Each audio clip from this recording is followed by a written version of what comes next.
یہاں سے ایک نقطہ اور نکل کر آتا ہے، وہ یہ کہ یہاں پہ رسولوں کے لیے جو پوری دنیا کے سارے انسانوں میں سب سے ہائی پوسٹ پر ہوتے ہیں، ٹھیک ہے، رسولوں کے لیے کہا گیا ہم نے ان کا ایسا جسم نہیں بنایا تھا کہ وہ کھانا نہ کھاتے ہوں.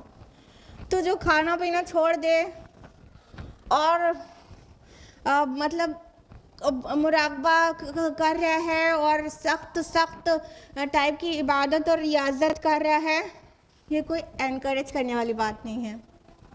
ٹھیک ہے، یہ کوئی انکریج کرنے والی بات نہیں ہے کہ کہیں کہ فلاں تو کتنے دن تک کھانا ہی نہیں کھایا، بس عبادت میں ایک پیر پہ کھڑے تھے. تو یہ کوئی مہان بات اسلام اس کو کنسیڈر نہیں کرتا. رسولوں کے لیے کہا ہے کہ ان کو کھانے کی ضرورت تھی، مطلب کھانا کھایا جانا کوئی آپ کو لیول ڈاؤن نہیں کرتا. کھانا تو چھوٹی چیز ہے، سمجھ لیجئے.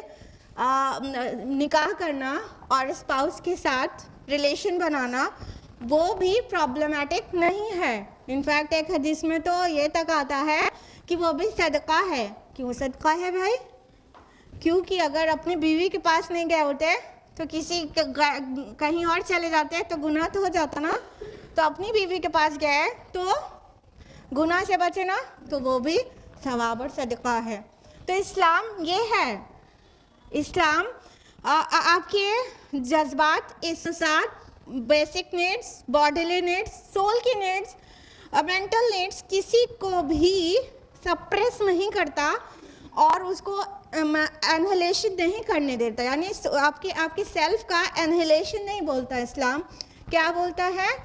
سیلف کنٹرول کرنے کو، کہ اپنی جو بھی نیڈز ہیں اور جو بھی آپ کے جو اندر کے احساسات، خواہشات ہیں، اس کو بس جائز کی لمٹ میں لمٹ کرو، جائز کی حد میں محدود کرو، بس یہ کرنا ہے. تو کھانا یا شوہر بیوی کا تعلق قائم کرنا کچھ بھی اسلام میں ڈسکریجڈ نہیں ہے. اور یہاں پر ایک دم واضح بھی یہ بھی مل رہا ہے کہ وہ ہمیشہ زندہ رہنے والے نہیں ہوتے تھے. اگر رسولوں کے متعلق اور چاہے خالی آخری رسول کے متعلق یہ عقیدہ رکھا جائے کہ ان کو موت نہیں ہے، پردہ کر گئے ہیں، موت نہیں بولو، فوت نہیں بولو، انتقال نہیں بولو، تو یہ بے بنیاد بات ہے.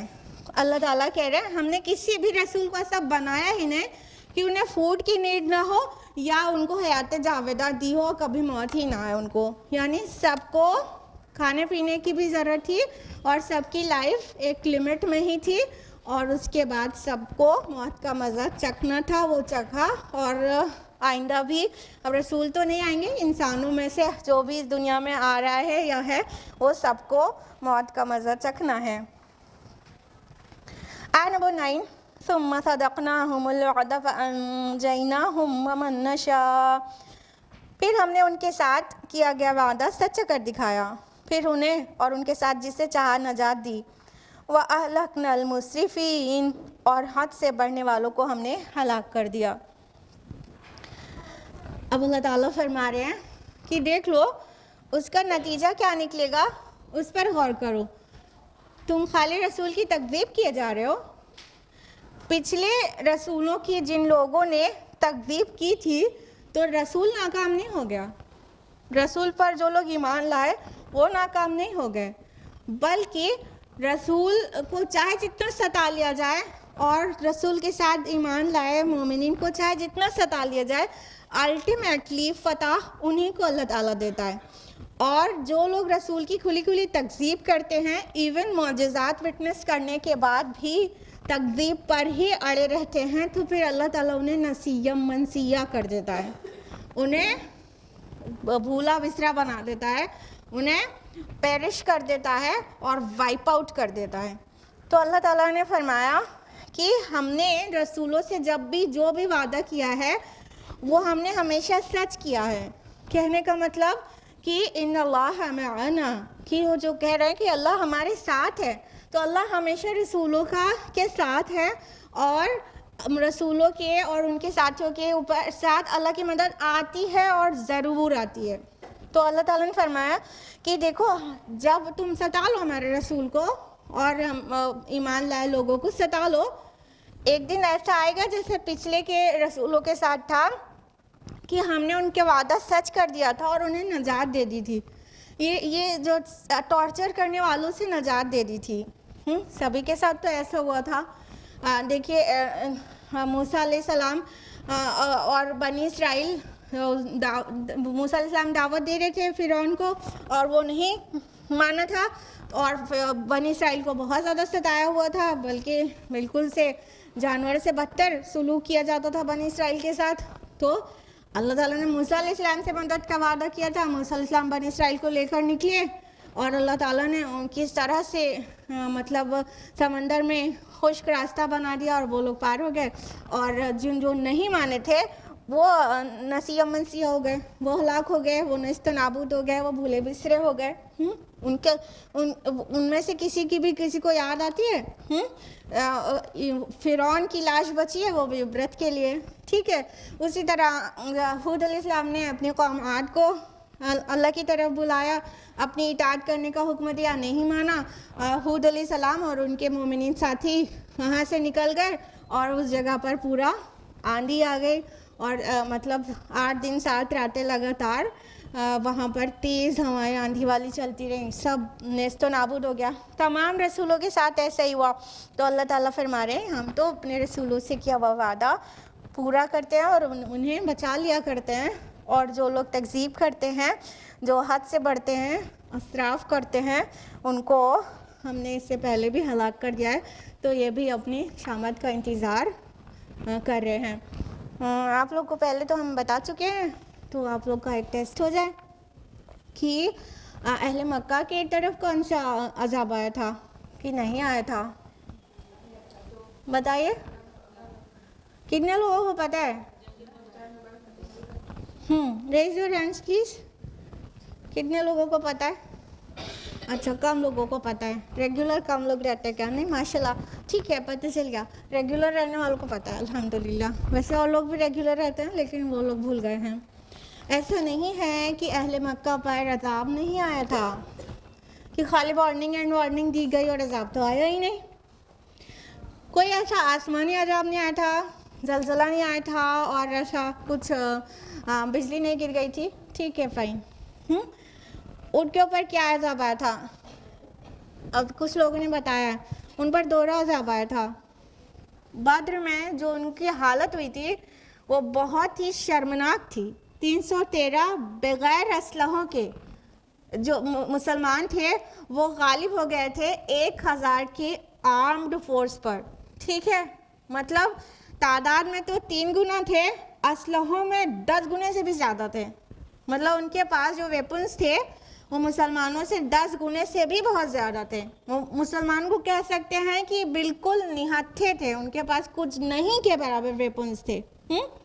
تو اتنے تھوڑے سے ویپن میں اور اتنے تھوڑے سے مسلم آرمی میں اتنی بڑی آرمی اور اتنے ویپن سے لیس پورا ان کا شکست ہو جانا، یہ بہت بڑی توہین آمیز شکست تھی، جو کہ مطلب یہ سر نہیں اٹھا پا رہے تھے. اس کے بعد پہلی بات ان کے بڑے بڑے سردار ہی قتل ہو گئے، اور اس کے علاوہ جتنے لوگ بچے تھے شرم سے ایک دم جیسے انگلیاں چبانے والی نوبت آ جاتی ہے وہ ہو رہا تھا.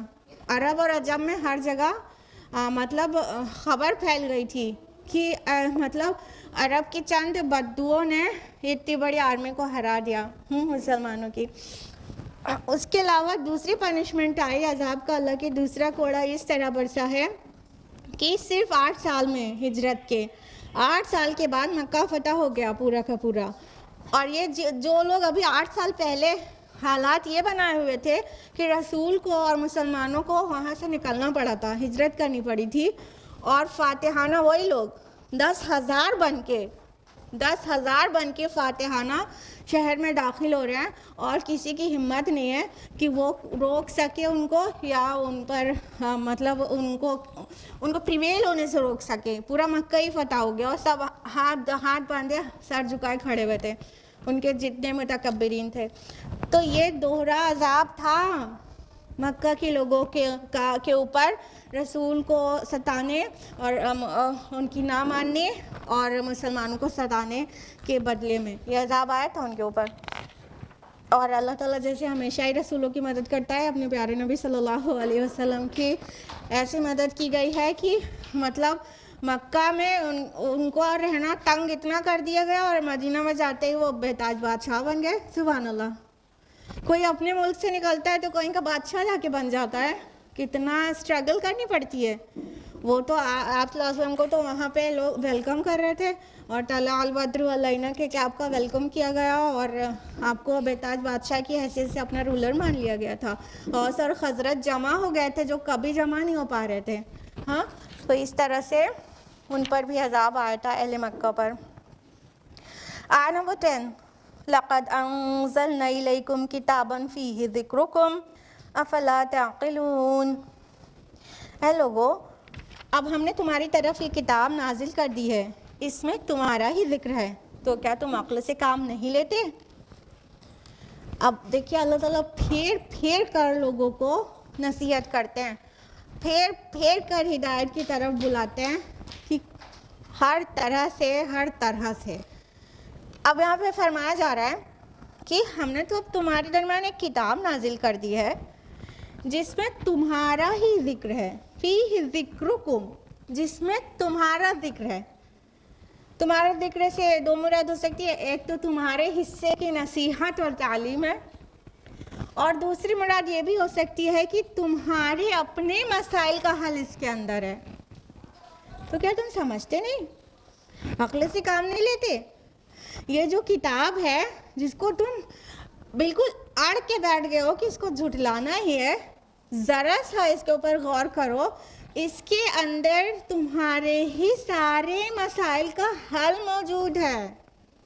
جو محمد رسول اللہ صلی اللہ علیہ وسلم تم کو جو کلام پیش کر رہے ہیں وہ تمہاری پرابلمز کا سلیوشن ہے جس کو تم انکار کرنے پہ اڑ گئے ہو. اب دیکھیے یہ ہمارا ہی مطلب ذکر ہے. اس طرح کی ایک حدیث بھی ہے اللہ کے رسول کی، ترمذی کی ابواب الفضائل میں ہے کہ اللہ کے رسول صلی اللہ علیہ وسلم نے فرمایا کہ ایک بہت بڑا فتنہ برپا ہوگا. تو صحابہ نے دھیان دیجیے گا، یہ نہیں پوچھا کون سا فتنہ، کیسا فتنہ، کہاں پر ہوگا، کتنا بڑا ہوگا. یہ سارے سوال کیسے ہیں؟ علمی سوال ہے، ٹھیک ہے، جو کہ یوزولی ہم لوگ کیا کرتے ہیں. کہیں کوئی بات پتہ چلتی کہاں، کیسے، کون، سب سے پہلے یہی پوچھتے ہیں. ٹھیک، دیکھیے صحابہ سوال جو کرتے تھے وہ بڑا پیارا ہوتا تھا، وہ عملی ہوتا تھا. صحابہ نے سوال کیا مل مخرج منہا یا رسول اللہ، اے اللہ کے رسول اس فتنے سے نکلنے کا راستہ کیا ہوگا؟ سبحان اللہ. ایگزٹ پوچھ رہے تھے کہ فتنہ برپا ہوگا. اچھا، یہ کسی نے نہیں پوچھا کون سا فتنہ، کہاں فتنہ، کتنا بڑا فتنہ، ہمارے ٹائم میں آئے گا، بعد میں آئے گا، نتھنگ. اے اللہ کے رسول اس سے باہر نکلنے کا راستہ کیا ہوگا وہ بتا دیجئے. تو اللہ کے رسول صلی اللہ علیہ وسلم نے کہا کتاب اللہ کی کتاب، فیہ نبأ ما کان قبلکم، اس میں تم سے پہلے لوگوں کی بھی خبریں بھی ہیں، وخبر ما بعدکم، اور تمہارے بعد آنے والوں کی خبریں بھی ہیں، وحکم ما بینکم، اور تمہارے آپسی اختلافات کا فیصلہ بھی ہے. تمہارے مسائل کا حل ہے، اس لیے ہم نے آپ کو حدیث کوٹ کیا، تمہارے مسائل کا حل ہے، تمہارے اختلافات کا فیصلہ ہے، تمہارے پرابلمز کا سلیوشن ہے، تمہاری کوئریز کا آنسر ہے. جیسے ابراہیم علیہ السلام کے والد وہ مشرک تھے. آج بھی کوئی ابراہیم انسان مسلمان کھڑا ہو سکتا ہے جس کے ایلڈرز جو ہیں وہ گمراہ ہوں، لیکن اس کو کس طرح اپنا فارم ڈٹرمنیشن دکھانا ہے اس کو ابراہیم علیہ السلام سے سیکھنا ہوگا. اس کا مسئلے کا حل یہاں موجود ہے.